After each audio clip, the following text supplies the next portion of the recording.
सुरेश की पत्नी, उसकी फैमिली सभी बहुत खुश थे क्योंकि फसल बहुत अच्छी हुई थी। घर में खुशियाँ ही खुशियाँ थी। वह अभी तक अमीर चंद का पैसा सुरेश ने दिया नहीं था और सुरेश वही सोच रहा था कि जैसे ही फसल हम बाजार में बेचेंगे वैसे ही सेठ अमीर चंद का पैसा वापस कर देंगे। तभी अमीर चंद का दोस्त अमीर चंद को उकसा रहा था पैसे के लिए आगे। भाई अमीर चंद, मुझे लग रहा है सुरेश तुम्हें बेवकूफ बना रहा है।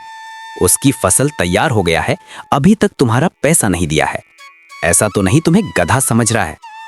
भाई तुम जाओ उसके घर, तभी वो पैसा देगा, नहीं तो उसके घर पे मारो ताला। भाई धनीराम, मुझे लग रहा है तुम सही कह रहे हो। वो मुझे सच में गधा समझ रहा है। उसकी फसल तैयार होने के बाद भी वो मुझे पैसा नहीं देने आया। मैं पूरे घर वालों को बाहर निकाल दूंगा। मेरा पैसा चाहिए, चाहे जहां से ला कर दे। मैं कल उसके घर चला जा रहा हूं। अगले सुबह ही सेठ हमीरचंद काफी गुस्से में सुरेश के घर जा रहा था पैसा लेने के लिए।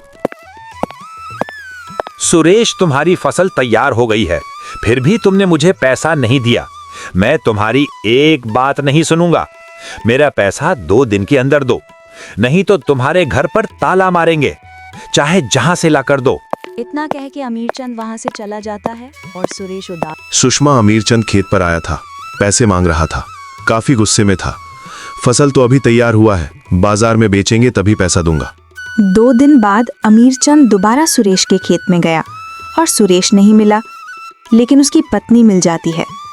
सुषमा देखकर डर जाती है। सुषमा, सुरेश कहाँ है? मैंने 2 दिन का समय दिया था पैसे वापस करने के लिए, फिर भी सुरेश ने मेरा पैसा नहीं दिया। ब्याज तो अलग लूंगा, तुम्हारे घर पे ताला लगाऊंगा। मैं कल तुम्हारे घर पर आ रहा हूँ, सुरेश को बोल देना। सेठ हमीरचंद और उसका दोस्त काफी गुस्से में सुरेश के घर जा रहे थे पैसा लेने के लिए। सुरेश काफी डरा हुआ था। उसकी पत्नी, उसकी बहू। सुरेश, मैं सभी लोगों को बोल देता हूँ, मेरा पैसा 2 दिन का समय दिया था, नहीं मिला। मैं घर पे कब्जा करने जा रहा हूँ। अब तुम मेरा पैसा नहीं दे पाओगे। तुम सिर्फ झूठ बोल रहे हो।